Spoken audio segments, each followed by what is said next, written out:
Basan-hu still lives in a traditional Mongolian ger, or yurt, but she's given up her old nomadic life.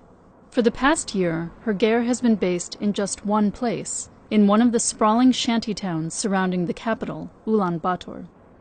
Like many people living here, Basan-hu used to raise animals on Mongolia's steppes, but that life is growing harder and harder because of economic pressures, environmental changes, and a string of devastating winters that killed off huge herds of livestock a decade ago. Since then, hundreds of thousands of nomadic herders have packed up and moved here to look for work.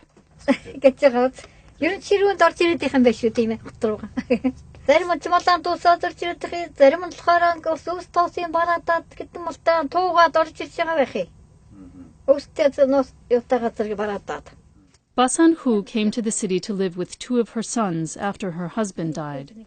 She gets a $50 a month pension, and one son has found construction work, so the family is getting by. But she admits that if her husband were alive, he never would have agreed to leave the countryside and their old way of life.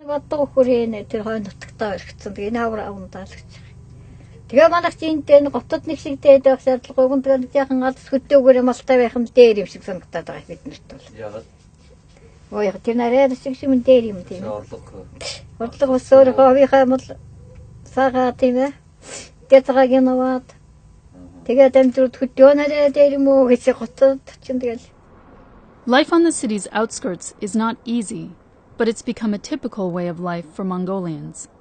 With the influx of migrants like Basan-hu and her family, Ulaanbaatar's population has ballooned. Makeshift houses and gers now fill what used to be grassland. Now more than half of the people in the capital, or 1 in every 5 Mongolians, live in these suburban ger districts without basic sanitation or infrastructure. There are some signs of improvement here. One kindergarten is being built with Japanese aid. The World Bank funds clean water projects, and residents can apply to own the land where they've settled. But unemployment is high, and conditions are particularly bad in winter, when the air is full of thick smoke from the homes heated with burning coal and garbage. This is another force that's reshaping Mongolia. The mining industry is booming. Foreign and Mongolian firms dig for coal, copper, uranium, and gold, like here at the Canadian-owned Boro gold mine. For Mongolians struggling to make a living off the land, these jobs are a godsend. At Boro, miners earn $800 a month, compared to an average $60 in construction work. But there are far more Mongolians seeking work than there are mining jobs. In Sunkhara, a town whose economy was badly hurt during the privatization rush of the 1990s, some of the urban poor have turned instead to illicit mining, alongside former herders from the countryside. These so-called ninja miners dig for gold with minimal tools and no official rights to the land. One NGO here is working to help the ninja miners form collectives and adopt safer mining practices. An employee, Tuya Damdimjants, explains why so many people have gone into this risky line of work, including her husband, Batur Tene. Their family's entire herd died in the harsh winter of 1998.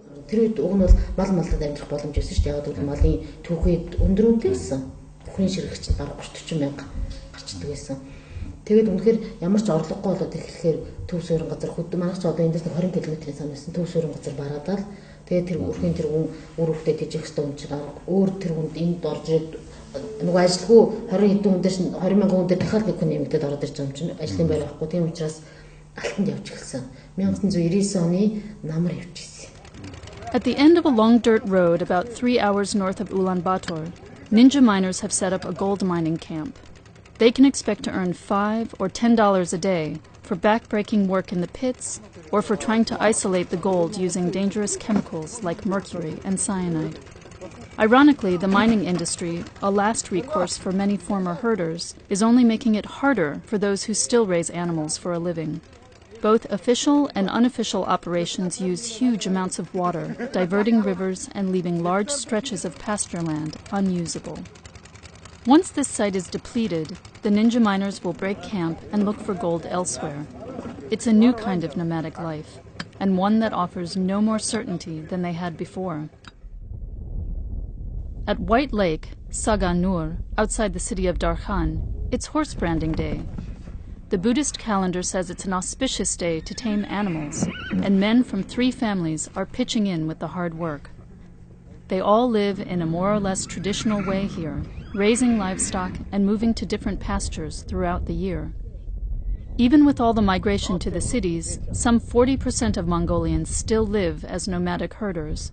But for Dolgor Ma and her family, life has changed too. They moved here, near the city, from remote Gobi Altai province, because they were too far from any markets. And that's another trend for many of Mongolia's herders, who can only keep making a living if they adapt to the changing economy. Living near a city, Dolgor Ma's family now gets twice the price for their camel's milk, and her son, Shinbayar, can go to school nearby in Darkhan. And that might mean a better future for him.